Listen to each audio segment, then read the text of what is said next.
Hello my friends and welcome back. Thank you very much for being with me again today.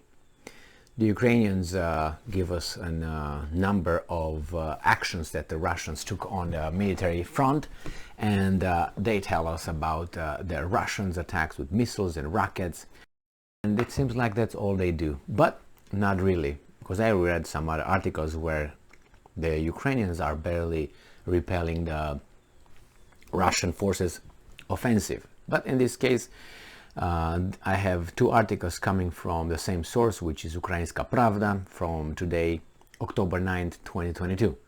16 missiles from Russian-occupied territories. Ukrainian Air Forces comment on Russian strike on Zaporizhzhya.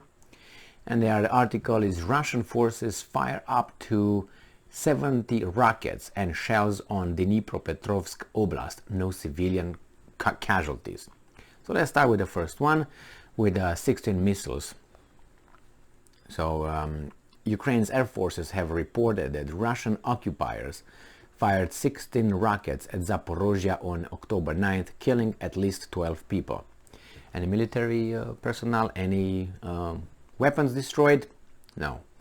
Ukrainian forces point out that the Russian occupiers attacked Zaporizhzhya from temporarily occupied territory, specifically the area of Melitopol and Berdyansk, Zaporizhzhya Oblast. Now let's see what they used. Russian air forces launched 4 X-22 cruise missiles from a Tu-22 M3 bomber jet and 2 X-55 air-to-ground missiles from a Sukhoi Su-35 fighter. The Russian troops also conducted a rocket strike, launching anti-aircraft missiles fired from a S-300 air defense systems. An estimated 16 missiles were launched at the city's civilian infrastructure and residential areas. That should be, like a subtitle. Now the thing is this: do you, if you're familiar, do you remember when you read about the Second World War? How many, let's say, bombers came over Hamburg? Or, even worse, Dresden? Do you remember? There were hundreds. All right? Hundreds. These guys are sending what? Let's see. It's a bomber jet and then 1 Sukhoi fighter jet. How many planes are there? 2. And they released what? 4 X-22 from the bomber and 2 X-55 from the Sukhoi. So that's 6. Right? Oh my God. Oh yeah. Oh, they are fighting. Oh my. I'm not denying it. It's crazy over there. But where is the 1,000 bombers? No, it's just missiles. Today is Sunday. We take a day off. And then an estimated 16 missiles were launched at the civilian. 16. In a day or something. And then you got they fired S-300 airs, right, strikes, missiles. How many? All together 16. All right, well, whatever. Russia carried out an attack on Zaporizhzhya on the night of 8 and 9 October, launching a dozen rockets. That's the one, on the night. So let's consider the night 8 hours. You got 16. So that's obviously 2 an hour.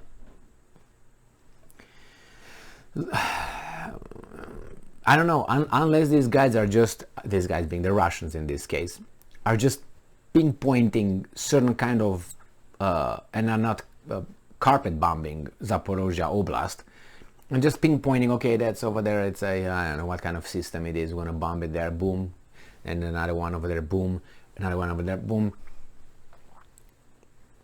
What I'm saying is that the volume that these guys are reporting is low. The Russian occupiers launched 12 missiles on Zaporizhzhya. People may be under the rubble. Zaporizhzhya City Council reported that 17 people have been killed. President Volodymyr Zelensky is convinced that the Russians were responsible for the terrorist attack in Zaporizhzhya on October 9, as a result of which 12 people had died. So now let's go to the second article, with the Russian forces fire up to 70 rockets and shells on the Dnipropetrovsk oblast. No civilian casualties. So those rockets just fell nowhere. Russian forces use Grad multiple launch rocket systems, MLRS, and heavy artillery to fire up to 70 rockets and shells on the Nikopol district in Dnipropetrovsk Oblast. Source is Valentin Reznichenko, head of the Dnipropetrovsk Oblast military administration, on Telegram. Details. Reznichenko noted that the Russians fired on the Merhanets and Nikopol Hromads administrative units, designating the cities of Merhanets and Nikopol and their adjacent territories. And they tell us that this destroyed private houses, a car park, pharmacy, shops, painting, premises of agricultural businesses damaged. So that's no, they just close their eyes and just release them over there. Must be terrorists. That's the obvious conclusion, right? Normal conclusion. And several private houses have been damaged and all that, you know. It's nothing military. Everything they did is just makes no sense because they're idiots, they're crazy. Remember, this society here, when you say something that runs against the script that you're supposed to follow with your statements, then you must be crazy. You can't be reasonable. You're either crazy or evil, or both. You can't be reasonable if you to have a different take on things. Let's say I don't like sun. I don't like the sun. Well, you gotta be crazy because you have to like it. It's like an order, and if you don't, you're gonna be called names, and the repercussions will be, you know, you're gonna be a pariah. The same here. If the Russians, do something, it must be because they're evil or stupid. They don't destroy military infrastructure. They destroy only civilian infrastructure. Kill civilians in their, areas. And, that is impossible to hit only those targets. Because it's the same thing as you say, where that guy was evil, only evil. That's it. You can't look at that guy as being, well, maybe he was an artist. Oh, no. An artist cannot be evil. Artists are only good. Yeah. You know what I mean? And I gave the artist because he's the obvious one. But in this case, if you say things, you get to be labeled immediately by the mob. And unfortunately, we have this Kanye West thing, United States, where this guy comes and says certain things that some of us are aware of. And he says, okay, good job. Thank you very much for saying it out loud. And you are in the middle of it, really in the middle of it. And how is he portrayed? As crazy.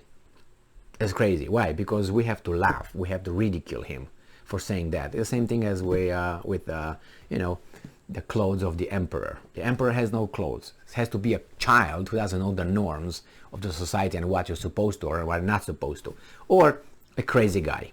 It's either or, which usually is the court idiot or mime or gesture, however you want to call him. Those are the ones who sometimes say something truthful. The same thing with used to be the comedians who would do this and that. Nowadays you can't do it because you're going to be cancelled. Why? It's so serious. It's so serious about. They're serious about it. It's not a game. It's not a free society. No, it's not. I mean, it's never been a free society. It's always been rules and all that. But it seems like the rules got your freedoms and liberty grabbed by the balls, and they will not let go until they pop. Well, here is with the Russians.